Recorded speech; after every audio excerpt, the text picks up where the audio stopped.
السلام علیکم ورحمۃ اللہ وبرکاتہ۔ بسم اللہ والصلاۃ والسلام علی رسول اللہ الحمدللہ رب العالمین۔ اللہ سبحانہ و تعالیٰ کا احسان ہے، اس کی مہربانی ہے آپ پر، مجھ پر، ہم سب پر کلیکٹیولی، کہ اس نے ہمیں توفیق عطا فرمائی کہ ہم اس سفر میں ایک دوسرے کے ساتھی ہیں اور قرآن مجید کی زبان سیکھنے کا سلسلہ جو ہے وہ جاری ہے۔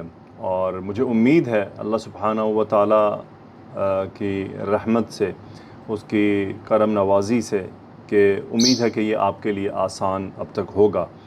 اور اگر کبھی کہیں پر آپ کو مشکل لگے تو گھبرانا نہیں ہے۔ دیکھیں، دنیا کا کوئی بھی کام ہم کرنے چلیں تو اس میں کبھی کبھی ہوتا ہے کہ مشکل آ جاتی ہے، لیکن کیا ہم اس کام کو چھوڑ دیتے ہیں؟ آپ دیکھیے، رسول اللہ صلی اللہ علیہ وآلہ وسلم جب غزوہ خندق میں موجود تھے تو ایک دفعہ سخت چٹان آ گئی اور وہ ٹکڑے ٹکڑے نہیں ہو رہی تھی، تو کیا صحابہ چھوڑ کر چلے گئے تھے؟ کیا رسول اللہ صلی اللہ علیہ وآلہ وسلم چھوڑ کر چلے گئے تھے؟ نہیں گئے تھے، انہوں نے اپنے مشن کو جاری رکھا تھا۔ یہ ایک ایگزامپل، ایک مثال ہے۔ تو ہم اپنی زندگی میں دیکھیں تو بہت سے ایسے معاملات پیش آتے ہیں کہ ہم اپنے مشن کو نہیں چھوڑتے، ہم اپنے مشن کو لے کر چلتے ہیں۔ البتہ یہ ضرور ہوتا ہے کہ اس مشن کی ہماری نظر میں اہمیت کتنی ہے۔ اگر تو اس مشن کی اہمیت ہے، آپ سمجھتے ہیں کہ قرآن مجید سیکھنا ایک بہت بڑا کام ہے اور اس کا سیکھا جانا ضروری ہے، امپورٹنٹ ہے، کمپلسری ہے، تو پھر ضرور آپ نہ ہمت ہاریں گے اور نہ ہی آپ انشاءاللہ کسی رکاوٹ کی وجہ سے اس کو چھوڑیں گے، مجھے امید ہے۔ آج کی بات آپ سے شیئر کر لی جائے۔ ابو درداء رضی اللہ تعالیٰ عنہ کا بڑا پیارا قول ہے، ادعو اللہ تعالیٰ فی یوم سرائک، اللہ تعالیٰ سے دعا مانگو، اس کو پکارو، اس سے بات چیت کرو۔ کب؟ فی یوم سرائک، اپنی خوشیوں کے دنوں میں، اپنے اطمینان کے دنوں میں، اپنی راحت کے دنوں میں، یعنی جب تمہیں خوشیاں میسر ہوں تب اللہ تعالیٰ سے دعائیں کیا کرو، اس سے مانگا کرو۔ نتیجہ کیا ہوگا؟ لعلہ ان یستجیب لک فی یوم ضرائک، شاید کہ وہ تمہارے مشکل دنوں میں تمہاری دعاؤں کو قبول کرے۔ تو ہم اپنی دنیا میں کیا ہوتا ہے کہ جب ہم دیکھیں، آج اکثریت جو اللہ کو بھولی ہوئی قوم ہے، جو اگر تھوڑا سا ہم غور کریں، معذرت چاہتا ہوں ہم تھوڑے ٹاپک سے ادھر ادھر ہو جاتے ہیں، یہ چیزیں سیکھنی بھی ضروری ہیں، یاد دہانی ہے، یاد دہانی مومن کو نفع دیتی ہے۔ تھوڑا سا غور کریں، دنیا میں کون سا طبقہ ہے جو اللہ سے دور ہے؟ اللہ سبحانہ و تعالیٰ سے اکثریت میں دو طبقے دور ہیں۔ ایک وہ جن کے پاس بہت ہے، اور ایک وہ جن کے پاس کچھ نہیں ہے۔ جن کے پاس بہت ہے وہ اپنے آپ کو مستغنی سمجھتے ہیں کہ ہمیں تو کسی کی ضرورت نہیں ہے، تو اس لیے نہ وہ دعائیں مانگتے ہیں، نہ وہ اللہ کو یاد کرتے ہیں، نہ وہ اللہ کے قریب ہوتے ہیں۔ حالانکہ ان کو تو زیادہ قریب ہونا چاہیے کہ ان پر اللہ نے بڑی رحمتیں نازل کی ہوئی ہیں، بڑی ان کو نعمتیں دی ہوئی ہیں۔ اور دوسرا طبقہ جن کے پاس کچھ نہیں ہے، کچھ نہیں سے مراد ہے کہ بہت قلیل ہے، ان کی بھی اکثریت اللہ سے دور ہے، وہ مایوس ہو کر دور ہے، وہ انکار کی طرف چلی جاتی ہے۔ دونوں طبقے انکار کی طرف چلے جاتے ہیں۔ جن کو بہت ملا وہ مستغنی ہو کر انکاری ہو جاتے ہیں، اور جن کو نہیں ملا، بہت کم ملا، جن کی زندگیوں میں اللہ کی طرف سے آزمائشیں شامل ہیں، وہ کیا ہوتے ہیں؟ وہ اللہ تعالیٰ سے دور ہو جاتے ہیں، اور وہ بس نا امیدی اور مایوسی کی طرف شیطان ان کو لے جاتا ہے، ان کو وہ راستے دکھاتا ہے، اور وہ اور غلط راہوں کی طرف چل پڑتے ہیں۔ اور جو درمیان والا طبقہ ہے وہ ادھر ادھر ہوتا رہتا ہے۔ بہرحال ادعو اللہ تعالیٰ فی یوم سرائک، اللہ تعالیٰ سے خوب دعائیں مانگیں جب آسودگی کے دن ہوں، اور اللہ سبحانہ و تعالیٰ کی رحمت سے کبھی امید ہے کہ جب کبھی ہمیں مشکل آئے گی، ہمیں پریشانی آئے گی، تو وہ ہماری دعاؤں کو اس وقت بھی قبول فرمائے گا۔ جی، تو آج کا ٹاپک جمع مذکر سالم، اس کا اعراب ہم کریں گے۔ اعراب آپ کو بتایا جا چکا کہ اعراب کیا ہے، کہ کسی بھی اسم کا تین مختلف حالتوں میں ہونا، یعنی اس کی تین شکلیں ہوں لیکن اس کے میننگ میں کوئی تبدیلی نہیں آتی۔ جیسا کہ آپ کو بتایا تھا کہ قلمن، قلمن، قلمن، تینوں حالتوں میں اس کا میننگ قلم ہی ہے، لیکن تین مختلف شکلیں بظاہر نظر آتی ہیں۔ اور اس کے مقابلے میں آپ کو ایک اور چیز بتائی تھی، مثنیٰ، قلمانی، قلمینی، قلمینی، تین ڈیفرنٹ شکلیں ہیں، جبکہ دو شکلیں ایک جیسی ہیں لیکن ہم ان کو دونوں کو دو پوزیشن پر رکھتے ہیں۔ البتہ آگے چل کر جب ہمیں ان کی وجوہات معلوم پڑیں گی تو ہم ان کو آرام سے پہچان لیں گے۔ مثال کے طور پہ آپ کے سامنے موسیٰ اور موسیٰ آئیں، لیکن دونوں موسیٰ کا نام موسیٰ ہو، لیکن آپ ان کو پہچان سکتے ہیں کہ اچھا یہ موسیٰ وہ ہے اور وہ موسیٰ وہ ہے۔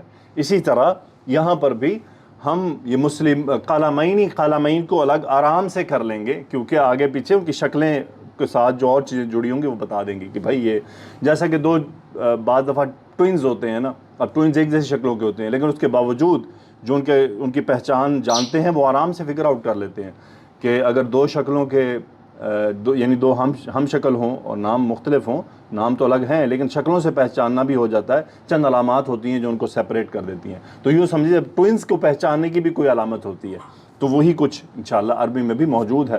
بہت آسان ہے، بالکل کلیئر کٹ ہے. یعنی میں آپ کو یہ کوئی صرف جھوٹی تسلی نہیں دے رہا، حقیقت بتا رہا ہوں. جی تو آج ہم انشاءاللہ جمع مذکر سالم کا اعراب کرتے ہیں. دیکھیں ہمارے پاس جمع مذکر سالم کی، پہلے تو جمع مذکر سالم کی پہچان کیا ہے. واو نون کا ہونا یہ جمع مذکر سالم کی پہچان ہے. جیسا کہ ہمارے سامنے اگزامپل موجود ہیں، صالحون، منافقون، صادقون، یہ تینوں جمع مذکر سالم کے صیغے ہیں. اب ہم نے ان کو نصب اور جر میں لے کر جانا ہے، تو وہ کیا ہوگا؟ صالحین ہو جائے گا. ہاں یہ اس لیے میں نے مثنیٰ اور جمع سالم کو سپریٹ کیا تھا، یہ وجہ تھی کہ اس میں بھی یا اور نون کا اضافہ ہوتا ہے جبکہ مثنیٰ میں بھی. لیکن ایک فرق ہے کہ مثنیٰ میں یا سے پہلے کا جو حرف ہے اس پر زبر ہوتا ہے اور نون پر زیر ہوتا ہے. اس میں ریورس ہے، اس میں یا سے پہلے جو کلمہ ہے اس پر زیر ہے اور نون پر زبر ہے، اسی لیے آواز انتہائی اہم ہے، آواز سے پکڑ لیں. صالحین یہ آواز نیچے سے اوپر کی طرف جا رہی ہے، صالحون، صالحین، اور اس کی آپ جر بنائیں گے تو وہ بھی کیا ہے؟ صالحین، سیم مثنیٰ کی طرح اس کی بھی نصب اور جر سیم رہے گی. تو صالحون، صالحین، صالحین. جبکہ مثنیٰ میں کیا ہوتا ہے؟ صالحینی، اوپر سے نیچے کو آواز آ رہی تو صالحینی، صالحینی. بالکل پریشانی کی ضرورت نہیں ہے، یہ تو یاد ہو جانی ہے چیزیں. ہم اسی کام کو اتنا ریپیٹ ہونا ہے، یہ تو چلنا ہے آگے ایک سال پورا، تو کیسے یاد نہیں ہوگا؟ یاد ہو جائے گا. تو صالحین، صالحین، اب تو معاملہ کھل گیا. منافقون، منافقین، منافقین، صادقون، صادقین، صادقین. جمع مذکر سالم کا اعراب مکمل ہوا. اب ہم دیکھتے ہیں کہ اس میں علامات کیا ہیں. جیسا کہ ہم نے مثنیٰ میں طے کیا تھا کہ مثنیٰ میں حالت رفع میں اسم کی حالت رفع میں ہونے کی علامت الف ہے. یہاں کیا ہے؟ جمع مذکر سالم میں مذکر اسم کے حالت رفع میں ہونے کی علامت واو ہے. یہ جو واو آ رہا ہے جس کو میں نے لال سرخ رنگ میں رکھا ہوا ہے، یہ اس کی علامت ہے رفع کی. یعنی اگر آپ کے سامنے آئے صالحون، اس کی اعرابی حالت کیا ہے؟ آپ کہیں گے مرفوع ہے، رفع ہے. میں کہوں گا کیا علامت ہے، کیسے پہچانا آپ نے؟ آپ کہیں گے جی اس میں واو موجود ہے، یہ رفع کی علامت ہے. اور نصب اور جر کی علامت کیا ہے؟ یا. صالحین اور صالحین میں جو یا ہے، جمع مذکر سالم اسم کی حالت نصب کی علامت یا ہے اور حالت جر کی علامت بھی یا ہے. یہاں پر مجھ سے غلطی سے نصب لکھا گیا، حالت جر کی علامت یا ہے. تو دونوں صورتوں میں اس کی بھی یا ہی علامت ہے. جیسا کہ میں نے آپ کو بتایا مثنیٰ میں بھی ہم آرام سے پہچان لیں گے، اسی طرح اس میں بھی ہم آرام سے پہچان لیں گے کیونکہ وجوہات موجود ہوں گی. تو آپ میرے ساتھ جڑے رہیں. تو یہ تو ہوا جمع مذکر سالم کی علامات. اب ہم جمع مؤنث سالم کو بھی دیکھ لیتے ہیں، بہت آسان ہے اس کا بھی. دیکھیں جمع مؤنث سالم کی پہچان کیا ہے؟ آخر میں آتن کی آواز ہے. آتن، الف تا مفتوحہ، اس کو تا مبسوطہ بھی کہتے ہیں. کیا کہتے ہیں؟ تا مبسوط، یعنی کھلی ہوئی. مبسوطہ مربوطہ ہوتی ہے بند. یہ میں نے آپ کو پہلے بھی یہ ٹرمنالوجی بتائی ہے، اصطلاح بتائی ہے. صالحات، منافقات، صادقات، جبکہ ان کا واحد کیا ہے؟ صالحات، منافقات، صادقات. اب ہم ان کو نصب میں کنورٹ کرتے ہیں، دیکھیے کیا ہوتا ہے. نصب میں گیا تو کیا ہوا؟ صالحات، صالحات، اور جر بھی کیا؟ صالحات. اب کیا ہے؟ یہ جب نصب اور جر میں جاتے ہیں تو یہ بھی دونوں ایک ہی طرح نظر آتے ہیں. منافقات، منافقات، صادقات، صادقات. سو مرفوع علامت آتن، منصوب اور مجرور آتن اور آتن دونوں کامن رہیں گے. اب ہم ان کی علامات دیکھ لیں کہ ہم ان کی علامات کیا طے کریں گے. دیکھیے علامات کو ہم نے الگ الگ رکھنا ہے کہ واحد اسماء کی الگ علامات ہیں، مثنیٰ اسماء کی اعراب کی الگ علامات ہیں، جمع مذکر سالم کی الگ ہیں، جمع مؤنث سالم کی الگ ہیں. جمع مؤنث سالم کے اعراب کی علامات، صالحات میں اس کی جمع مؤنث سالم اسم کی حالت رفع کی علامت ضمہ ہے، یعنی وہ جو آخر میں پیش آ رہی ہے. اور حالت نصب کی اعراب کی نصب کی علامت ہے کسرہ، ٹھیک ہے. اب دیکھیں ہمارے پاس واحد میں بھی کسرہ ہے اور جمع میں بھی، یہاں پر جمع مؤنث سالم میں کسرہ ہے نصب کے اندر، تو اس لیے ہم بتائیں گے اس وقت یہ علامات عربک سٹینڈرڈ میں جو گرامر کے جو ماہرین ہیں انہوں نے طے کر رکھی ہیں، ٹھیک ہے. تو یہ کوشچن نہیں ہو سکتا کہ یہ کیوں رکھی، جو اس کے اندر بظاہر نظر آ رہی ہے وہی رکھی گئی ہے. اور جر کی علامات وہ بھی صالحات، وہ بھی کسرہ ہے، تو دونوں صورتوں میں کسرہ ہی اس کی علامت ہے. رہی بات آپ کا کوشچن ہے کہ ہم پہچان لیں گے، بالکل ہم پہچان لیں گے، ہمارے سامنے وجوہات موجود ہوں گی اور علامات نظر آ رہی ہیں، اور وہ علامت وجہ بھی موجود ہوگی کہ یہ کیوں مجرور ہے اور کیوں منصوب ہے، ٹھیک ہے. پریشان بالکل نہیں ہونا، ہم سب ساتھ ساتھ ہیں. اب ذرا ان پر ہم ال لگا کر دیکھتے ہیں کہ ال سے کوئی فرق پڑتا ہے. پہلے تو ایک پورا چارٹ سے ہم گزار لیں کہ اب تک ہم نے کیا کیا. مسلمن، مسلمن، مسلمین، واحد اسم کا اعراب. اور مثنیٰ مسلمانی، مسلمینی، مسلمینی. اب اس کی جمع ہوگی مسلمون، مسلمین، مسلمین. اور جمع مؤنث سالم کیا بنے گی؟ مسلمات، مسلمات، مسلمات. یہ ایک طرح سے ابھی اس کو انشاءاللہ ہم ڈیٹیل میں اگلے سلائیڈ میں، اس کو اگلی آنے والی سلائیڈ میں دیکھیں گے، پورا چارٹ کریں گے، واحد پھر اس کو مثنیٰ پھر جمع پھر مؤنث پورا کنورٹ کر کے. اب ہم اس میں تھوڑا ال کا استعمال کرتے ہیں کہ ال لگانے سے کیا ہوتا ہے. جیسا کہ بتایا ال کا صرف ایسے اسم پر افیکٹ ہے جس میں تنوین ہو، اس میں شکلی تبدیلی آتی ہے، ادروائز کچھ بھی نہیں ہوتا. مسلمن سے المسلم، مسلمن سے المسلمہ، جو ہی ال آئے گا تنوین سنگل حرکت میں جائے گی، الف ڈراپ ہو جائے گی. المسلمہ، المسلمی، مثنیٰ المسلمانی، المسلمینی، المسلمینی، کوئی تبدیلی نہیں، شروع میں ال آ گیا، نکرہ اسم معرفہ میں کنورٹ ہو گیا. المسلمون، المسلمین، المسلمین، ال آیا، کوئی شکلی تبدیلی نہیں، صرف نکرہ اسم معرفہ میں کنورٹ ہو گیا. المسلمات، اب جمع مؤنث سالم، جیسا کہ بتایا تنوین کے ساتھ ال آئے تو تنوین کو ڈراپ ہونا ہے، چاہے وہ تنوین واحد کی ہو، وہ جمع مذکر کی، جمع مکسر کی ہو، چاہے وہ جمع مؤنث کی ہو، تنوین کا اور ال کا آپس میں کوئی تعلق نہیں. المسلمات، المسلماتی، المسلماتی. تو یہ تو اعراب ہوا جس میں ال استعمال ہونے سے کیا تبدیلیاں آتی ہیں. اب ہم دیکھتے ہیں کہ علامات جو ہیں وہ سٹینڈرڈ اب تک کیا ہمارے سامنے آئی ہیں. دیکھیں واحد اسم کی حالت رفع کی علامت ضمہ، نصب اسم کے یعنی واحد اسم کے منصوب ہونے کی علامت فتحہ، واحد اسم کے مجرور ہونے کی علامت کسرہ، جمع مکسر میں تنوین والے اسم کی رفع ہونے کی علامت ضمہ، نصب ہونے کی علامت فتحہ اور جر ہونے کی علامت کسرہ. اگزامپل اگر ہم دیکھ لیں، مثلا قلم، قلمن، قلمن، اقلام، اقلامن، اقلامن. مثنیٰ کے لیے مثنیٰ اسم کی علامت الف، قلمانی اس میں الف، قلمینی اس میں یا، اور قلمینی مجرور اس میں بھی یا. یعنی مثنیٰ اسماء کی علامات کیا ہیں اگر آپ کی پوچھی جائیں تو یہ رفع کی الف ہے، نصب کی یا ہے اور مجرور کی بھی یا ہے. جمع مذکر سالم میں واو ہے، یا ہے اور یا ہے. واو رفع کی علامت ہے، یا نصب کی علامت ہے اور یا ہی مجرور کی علامت ہے. جبکہ جمع مؤنث سالم میں ضمہ رفع کی علامت ہے، کسرۃ نصب کی علامت ہے اور کسرۃ ہی جر کی علامت ہے. ان علامات کی کچھ مزید تفصیل بھی انشاءاللہ، مزید تفصیل کچھ ان کے نام گروپنگ کی گئی ہے، ابھی اس گروپنگ کو ہم نہیں چھیڑتے. اس گروپنگ کو کب چھیڑیں گے؟ دیکھیں کچھ لیکچرز میں آپ کے ڈیلے کر رہا ہوں. کیوں ڈیلے کر رہا ہوں؟ اس کی وجوہات ہیں. جیسا کہ میں نے آپ کو بتایا تھا کہ جمع مذکر سالم، جمع مکسر اور جمع مؤنث سالم، ان کی کچھ تفصیلات ہیں جو انشاءاللہ ہم جملہ اسمیہ ہم جب پڑھیں گے اور اس کے آخر میں جب ہم جملہ اسمیہ مکمل کریں گے، تکمیل کی طرف جائیں گے، تو اس کے آخر میں ہم ان لیکچرز کو لیں گے. تب تک آپ کا ذہن اتنا ایزی ہو چکا ہوگا کہ ان سب چیزوں کو بڑے آرام سے ابزارب کر جائے گا، اور وہاں پر دوبارہ ہم علامات کی بات کریں گے، اور اس وقت آپ کو علامات کی وہ باتیں جو ابھی میں نے تھوڑی سی اوائڈ کی ہیں وہ اس وقت آرام سے یاد بھی ہو جائیں گی اور سمجھ بھی آ جائیں گی. ٹھیک ہے، پریشان نہیں ہونا، ہم سب ساتھ ساتھ ہیں. وہ ہمارے ایک چلیں آگے بڑھتے ہیں. اگزامپل ہے، اب اسماء کی مشق کرتے ہیں، پورے چارٹ میں سے گزارنا. سائمن ایک میں نے مثال لی ہے، اب اس کو ہم پہلے واحد میں ڈالیں گے، مذکر مؤنث، پھر مثنیٰ میں مذکر مؤنث. سائمن، سائمن، صائمن.